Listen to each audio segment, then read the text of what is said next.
কথাই বলে না, কপালে আছে কি ঠুকঠুকি হবে কি, তো তাই হয়েছে আমার। তো রাধে রাধে বন্ধুরা, শুভ বিকালের শুভেচ্ছা সবাইকে। তো এখন কিন্তু বাজে 4:10, অলরেডি আমি চেম্বারে চলে এসেছি, তোমরা দেখতে পাচ্ছি চেম্বারে বসে আছি, যেহেতু ম্যাডাম ঢুকে যাবে একটু পরেই।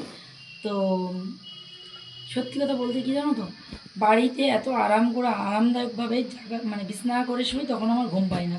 আর যখনই চেম্বারে বা কাজের জায়গায় আসি তখন আমার ঘুম পায়, ঠিক আছে। তো সানডেতে সত্যি কথা বলতে কি বলো তো, আসলে রবিবারটা সবারই একটু ছুটির দিন।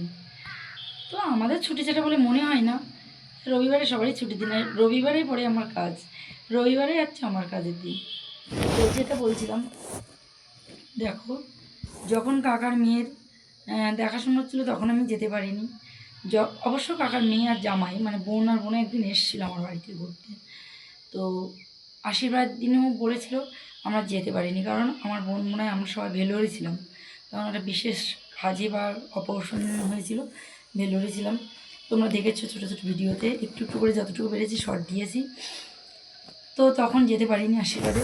তো ভেবেছিলাম বিয়েতে তো তাড়াতাড়ি যাব না। তো দেখো, আগামীকাল একাদশী, মানে অন্য দিনে হলে তাও মেয়েকে একটু বলে যেতাম, মেয়ে যাবে না, যেহেতু মেয়ে সোমবার, মেয়ে বলছে আমি যাবো না। তো আগামীকাল পড়েছে একাদশী, আর একাদশী না করে নিজের কাজকর্ম কমপ্লিট না করে আমি কোথাও বেরোতে পারবো না। তো যাই হোক, আজকে রবিবার এমনিও যেতাম না, কারণ নিজের ইচ্ছার কাজ করলে নিজে অফ করা যায়, নিজের যেখানে ইচ্ছার কাজ না, পরের কাজ হলে সেটা পরে যদি ছুটি হয় তবেই যেতে পারবো, নাহলে যা। তো যাই হোক, আজকে রবিবার, কেন আমি ভেলোরে গেছিলাম, বেশ কিছুদিন আমার চেম্বার অফ করে আসছিল, তো এখন আর ছুটির কথা বলতে পারছি না। আর থেকে বড় কথা কি, আজকে কিন্তু ছিল আমার ননদের বাড়ি, মানে আমার ননদের বলতে নন্দা জামাই, আজকে একটা বাৎসরিক অনুষ্ঠান, সেখানে করে নাম হবে। তো সেখানে কিন্তু যাওয়ার কথা বারবার করে যেতে বলেছিল, বারবার করে ফোন করেছিল, কিন্তু দেখো দুর্ভাগ্য, আমি কোথাও যেতে পারবো না। আজকে রবিবার, এখান থেকে ছুটি হতে ধরে 7:30 থেকে 8টা বেজে যাবে, 8টা বেজে যেতে 8টা তো বাজবেই, 7:30 8টা বাজবে।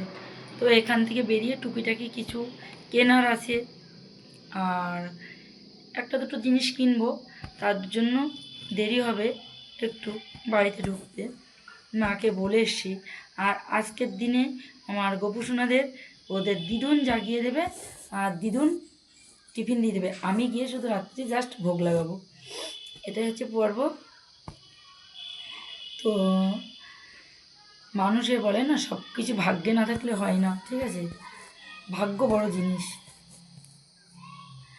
আজকে বোনের বিয়ে, ওই বাড়ি থাকবো, থেকে খুব ধুমধাম করব, আনন্দ করব, এই তো চিন্তা ভাবনা না, কিন্তু সেটা তোর কপালে নেই। এখন এসে চুপচাপ বসে চেম্বারে বসলাম, আর তোমাদের সাথে একটু শেয়ার করলাম।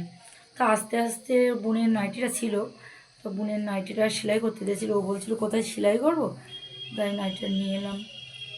এসে যে মালিকের বাড়ি, মানে এটা ভাড়া নেওয়া হয়েছে, অনেকবার ডাকলাম বৌদিকে, মনে হয় বাড়িতে নেই বৌদি, যাই হোক বৌদিকে ডাকলাম, কলিং বেল বাজালাম, কিন্তু কেন আমি শাটার তো খুলতে পারি না, যেহেতু আমার হাতটা ভাঙা।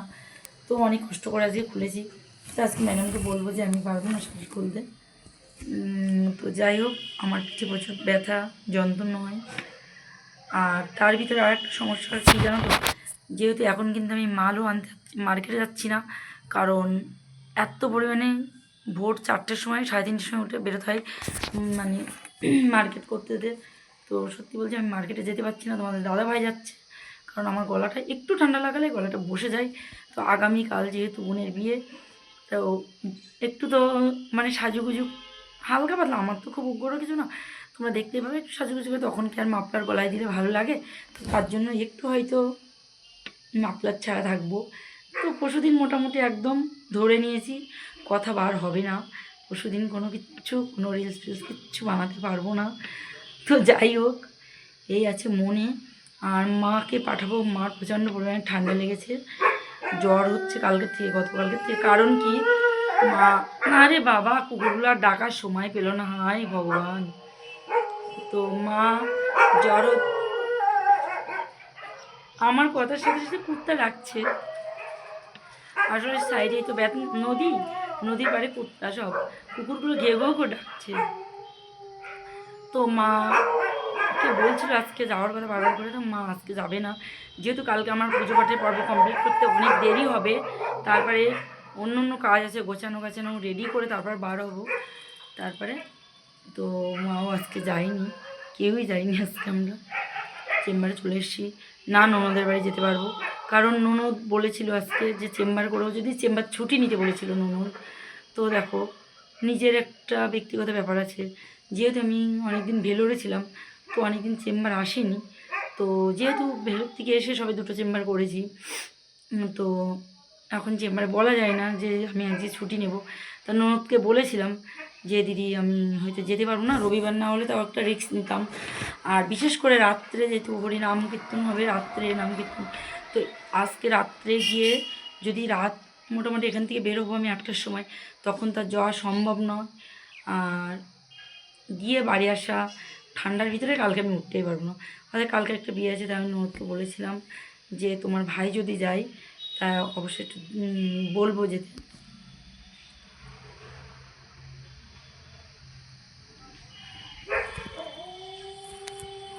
তো বলেছিলাম তোমার ভাই যদি যায় তা যেতে বলবো। তা ফোনটা তোমাদের দাদাভাইয়ের কাছে দিয়েছিলাম, ননদ কী বলেছে আমি সেটা এখনো শুনতেও পারিনি, তো আমি যেতে পারবো না চেম্বারে, তো খুবই খারাপ লাগছে। আর বোনের বিয়ে তো আজকে যেতে পারবো না, আগামীকাল। তো এই পর্যন্ত আপডেট দিলাম, তো আগামীকাল কখন যাব কি, তো তোমাদের সঙ্গে অবশ্যই শেয়ার করবো। বিয়েবাড়িতে কেমন একটু সাজুগুজু করলাম সেটাও শেয়ার করে দেবো, ছোটোখাটো করে চেষ্টা করবো শেয়ার করে দেওয়ার। তো অবশ্যই তোমরা সাথে থেকো, পাশে থেকো, আর আমার মতন কে কে আছো অবশ্যই জানিও, যে নিজের বোনের বিয়ে এখানে যেতে পারছি না, যেতে পারলাম না, চেম্বারে চলে এসেছি, কিচ্ছু করার নেই। তো চলো ভিডিওটা এখানে রাখছি, দেখা হচ্ছে নেক্সট কোনো নতুন ভিডিওতে। ততক্ষণে তোমরা ভালো থাকো, সুস্থ থাকো, আর বোনের জন্য কীরকম কালারের নাইটি নিয়েছি পরের ভিডিওতে তোমরা দেখতে পারবে। চলো রাধে রাধে।